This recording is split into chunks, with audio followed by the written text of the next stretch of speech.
The Democratic presidential candidates were in New Hampshire this evening. They spoke to supporters at a fundraising dinner in Manchester hosted by the New Hampshire Democratic Party.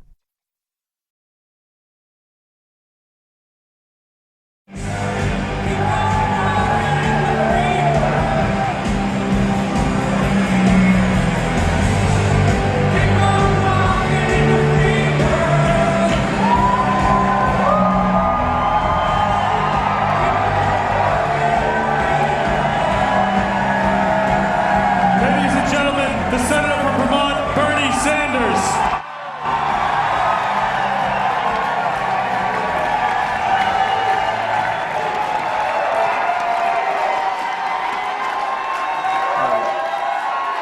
Thank you.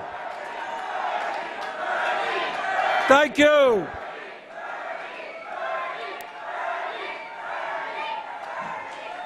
Well, let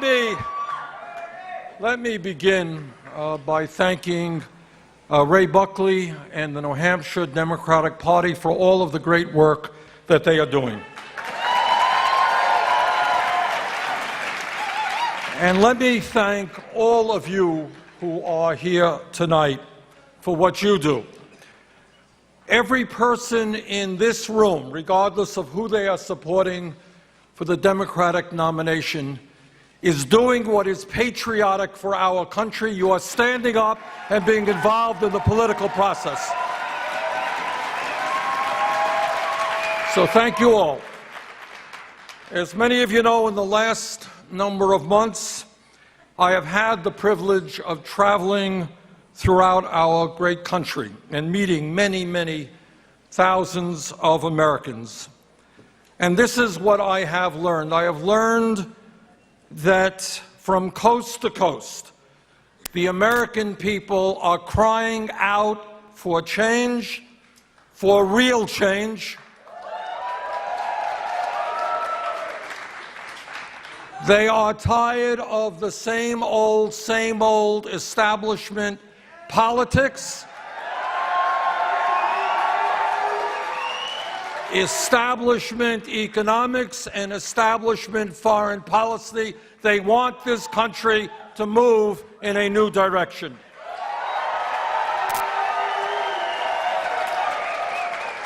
When in the last election, 63% of the American people didn't vote, when 80% of young people and low-income people didn't vote, when millions of people have given up on the political process, when there is a profound disgust across the political spectrum with a campaign finance system that allows millionaires and billionaires to buy elections,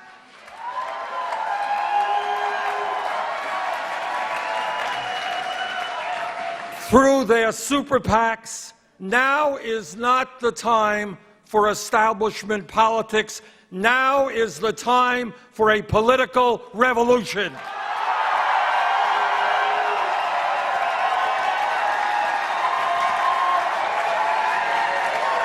What most people in our country understand is that we are living in a rigged economy where almost all of the new income and wealth generated is going to the top 1%, where Wall Street continues to dominate our economic and political life, where corporate profits are soaring at the same time as we have more people living in poverty than at almost any time in the modern history of America. When all of that is happening, now is not the time for establishment politics.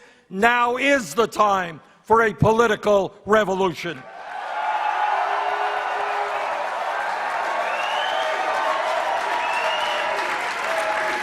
When our foreign policy for the last many decades has failed the American people, has led to wars like the war in Iraq, which we never should have gotten into.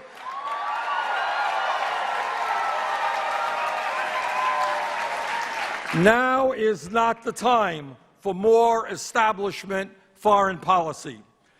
We began this campaign 7 months ago. We had no organization, no money, very little national name recognition, and we're at 3% in the polls. Today, we have hundreds of thousands of volunteers in every state in this country, including some 5,600 here in New Hampshire. Today, without a super PAC, we have more than 800,000 individual contributors.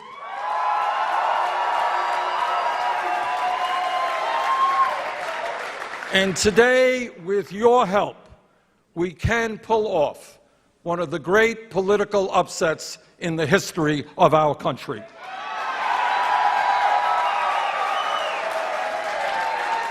We have come a long way in 7 months. The people of this country want real change, and that is what this campaign is about. I am running for president because we live in the wealthiest nation in the history of the world, but that reality means very little to most Americans because in a rigged economy, the rich get much richer while almost everybody else gets poorer. The issue of wealth and income inequality is, in my view, the great moral issue of our time. It is the great economic issue of our time. It is the great political issue of our time. And together, this is an issue we will resolve.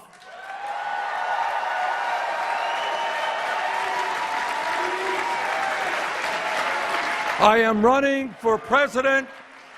I am running for president because the great middle class of this country, once the envy of the world, has been disappearing for the last 40 years.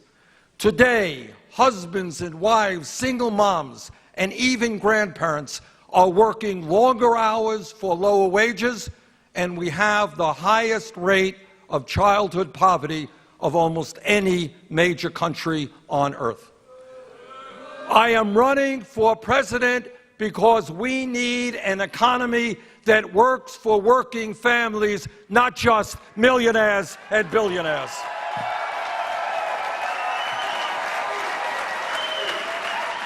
I am running for president because we need to raise the minimum wage to $15 an hour over the next few years.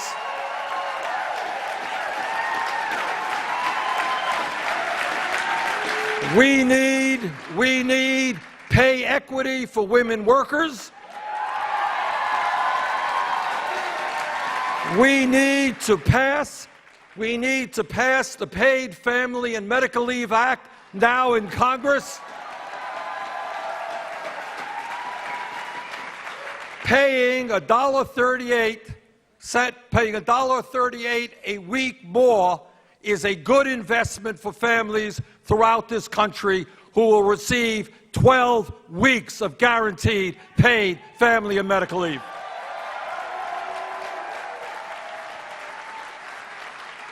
I am running for president because we need to rebuild our crumbling infrastructure, invest $1 trillion in our roads and our bridges and our rail system, and create up to 13 million good-paying jobs.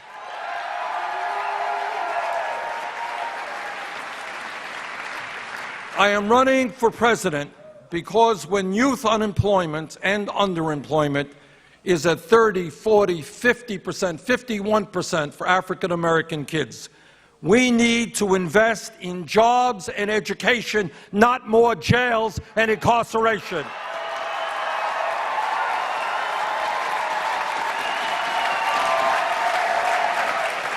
We must not continue having more people in jail than any other country on earth.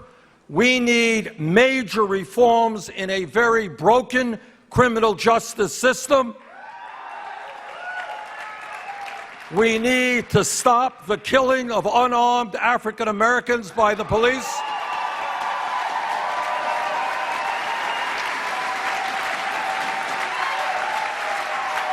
We need to rethink the so-called war on drugs and take marijuana out of the Federal Controlled Substance Act. We need to treat substance abuse as a serious health issue, not a criminal issue.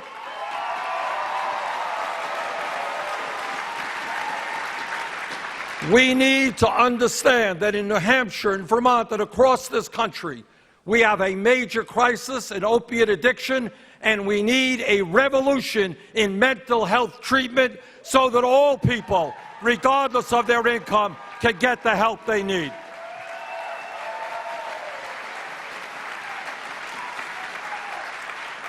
I am running for president because 11 million undocumented people cannot continue living in the shadows. We need a comprehensive immigration reform program and a path toward citizenship.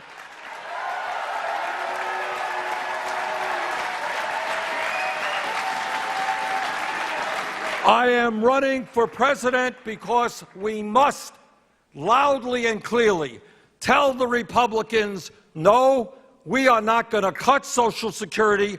We are not going to cut benefits for disabled veterans. We will expand those benefits by lifting the cap on taxable income.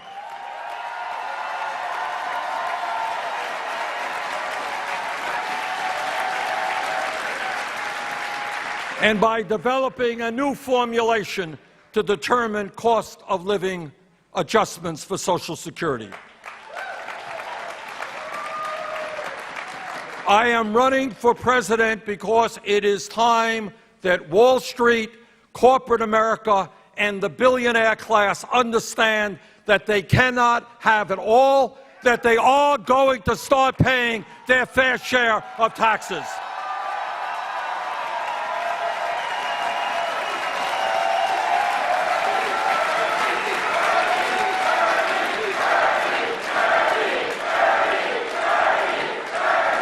It makes no sense to me that every year we lose about $100 billion in tax revenue because large, profitable corporations stash their money in the Cayman Islands and in other tax havens. It makes no sense to me that corporations like Pfizer think they can leave this country and become a foreign company to avoid paying their fair share of taxes, while at the same time they charge us the highest prices in the world for prescription drugs.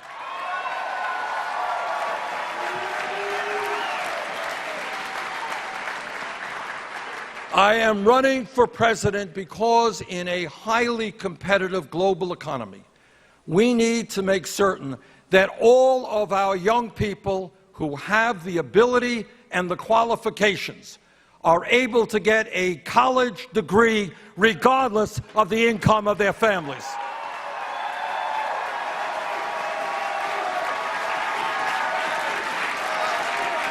And that is why we are going to make public colleges and universities tuition-free. And while we make these public colleges and universities tuition-free, we are also going to substantially lower the interest rate on student debt.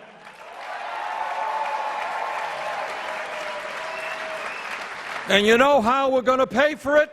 We're going to pay for it on a tax on Wall Street speculation.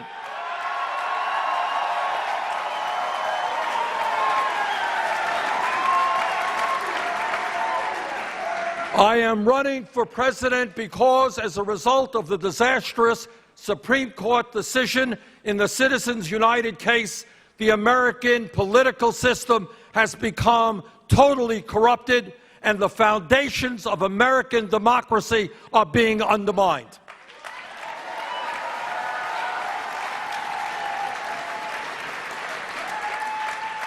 In our great country, millionaires and billionaires should not be able to buy elections. And as president, I will fight to overturn Citizens United and move toward public funding of elections.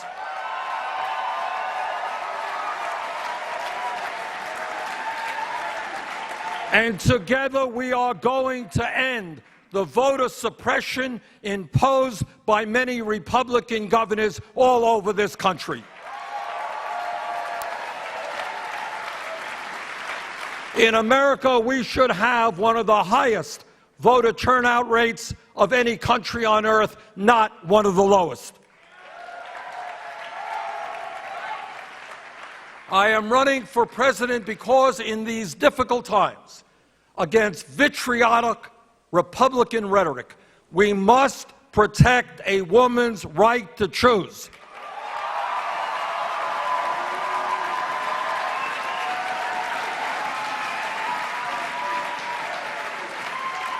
And we must defend Planned Parenthood.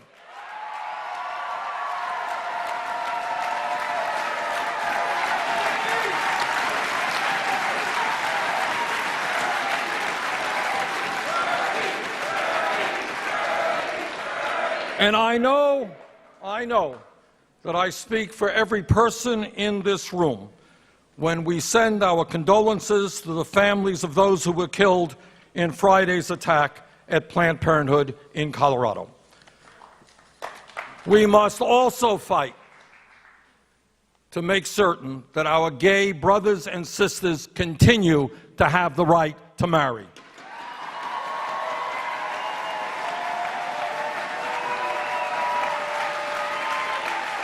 I am running for president because we must leave this planet in a way that is healthy and habitable for our kids and our grandchildren, and I have 3 grandchildren living right here in New Hampshire.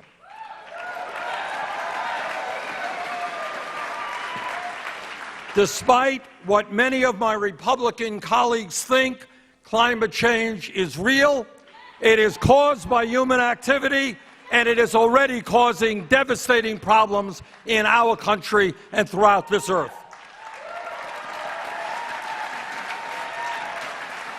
The United States must lead the world in combating climate change and transforming our energy system away from fossil fuels to energy efficiency and sustainable energy.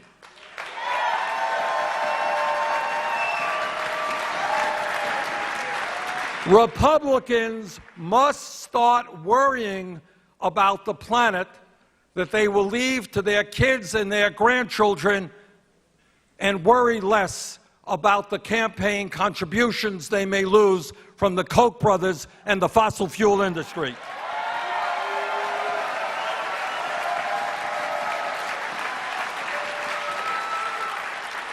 Because climate change is the greatest environmental challenge of our time, I opposed the Keystone Pipeline from day one. And that is why, right here in New Hampshire, I believe the Northeast Energy Direct Pipeline that would carry fracked natural gas for 400 miles through 17 communities is a bad idea and should be opposed.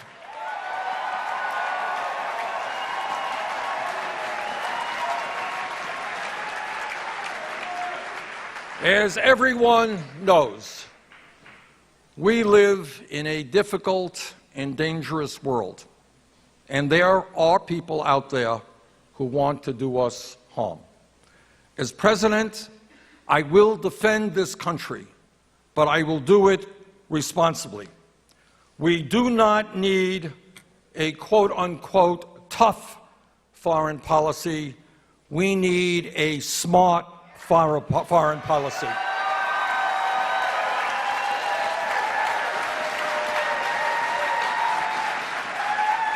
As a member of Congress, I voted against the war in Iraq in 2002.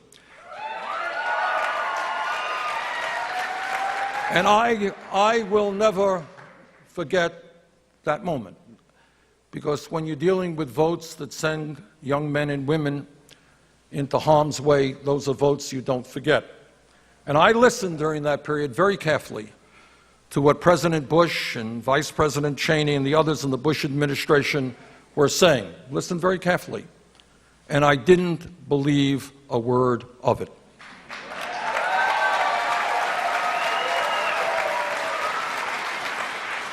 And it gives me no joy, none whatsoever, to tell you that much of what I feared would happen in terms of the destabilization of that region did happen.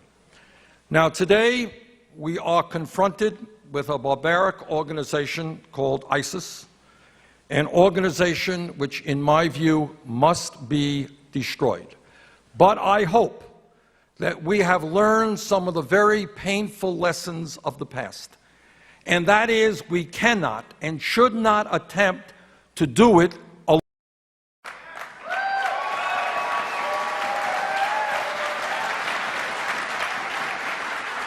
We cannot and should not be trapped in perpetual warfare in the Middle East year after year after year. We need, in my view, to put together a broad coalition, including the very strong participation of the Muslim countries in the region. While the U.S. and other Western nations have the strength of our militaries and political systems, the fight against ISIS is a struggle for the soul of Islam, and countering violent extremism and destroying ISIS must be done primarily by Muslim countries with the strong support of their global partners, the United States, the UK, France, Germany, Russia, Iran, and others.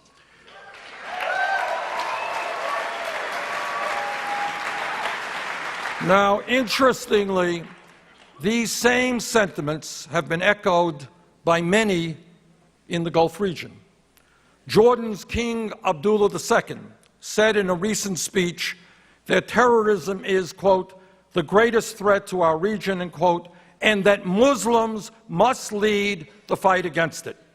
He noted that confronting extremism is both a regional and international responsibility, and that it is incumbent on Muslim nations and communities to confront those who seek to hijack their societies and generations with intolerance and violent ideology.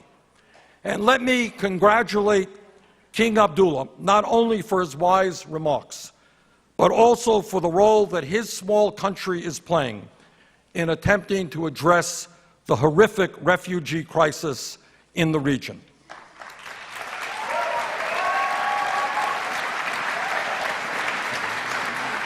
Now, what does all of this mean? Well, it means that in many cases, we must ask more from those in the region.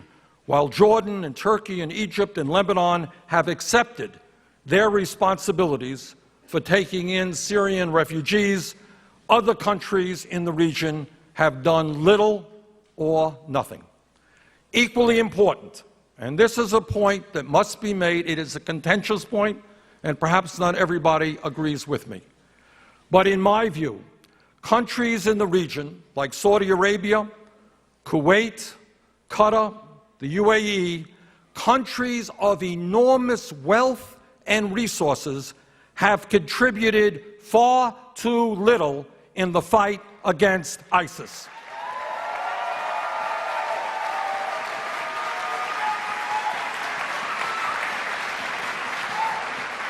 And that must change. King Abdullah is absolutely right when he says that the Muslim nations must lead the fight against ISIS, and that includes some of the most wealthy and powerful nations in the region who, up to this point, have done far too little. Saudi Arabia has the third largest defense budget in the world. Yet instead of fighting ISIS, they are focused more on a campaign to oust Iran-backed Houthi rebels in Yemen. Kuwait, a country whose ruling family was restored to power by United States troops after the first Gulf War has been a well-known source of financing for ISIS and other violent extremists. It has been reported that Qatar will spend some $200 billion on the 2022 World Cup, including the construction of an enormous number of facilities to host that event. $200 billion to host a soccer event, yet very little to fight against ISIS. That must change.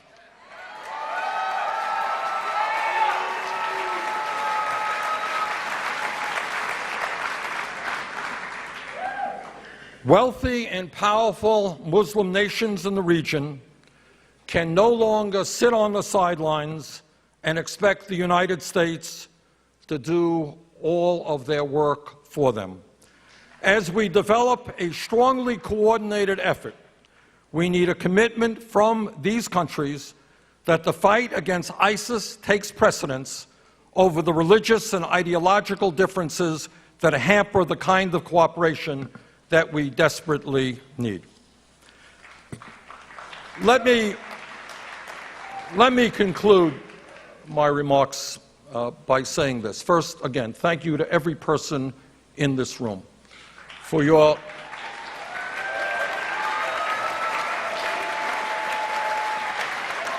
doing what too few Americans are doing, and that is protecting our democracy and getting involved in the political process. Thank you all.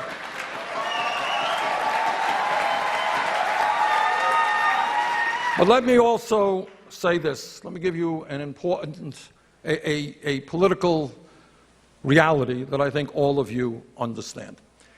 And that is Republicans win elections when voter turnout is low. That's a fact. Democrats win when voter turnout is high. Our job and what we try to do in public policy and in politics is to encourage more and more people to participate. Republicans sadly try to suppress the vote and make it harder for people to participate. Having said that, I believe if we are going to retain the White House and continue to build on the excellent work that President Obama and Vice President Biden have done,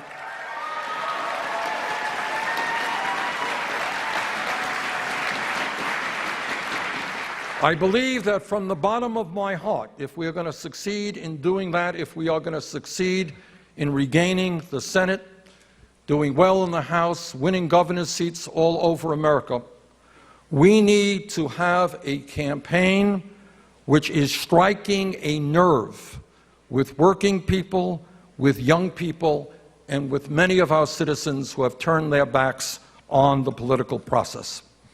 And I believe that that is the campaign that Bernie 2016 is creating.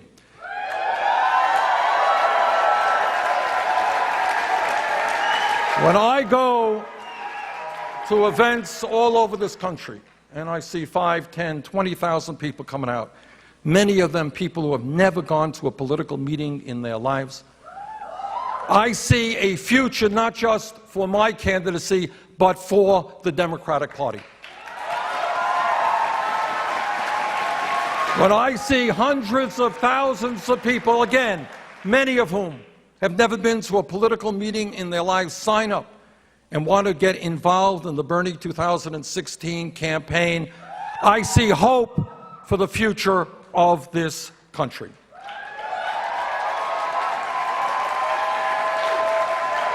So I believe that the campaign that we are running, a campaign which is generating an enormous amount of energy and excitement all across this country, is a campaign that not only retains the White House, but takes the Democratic Party a huge step forward into the future.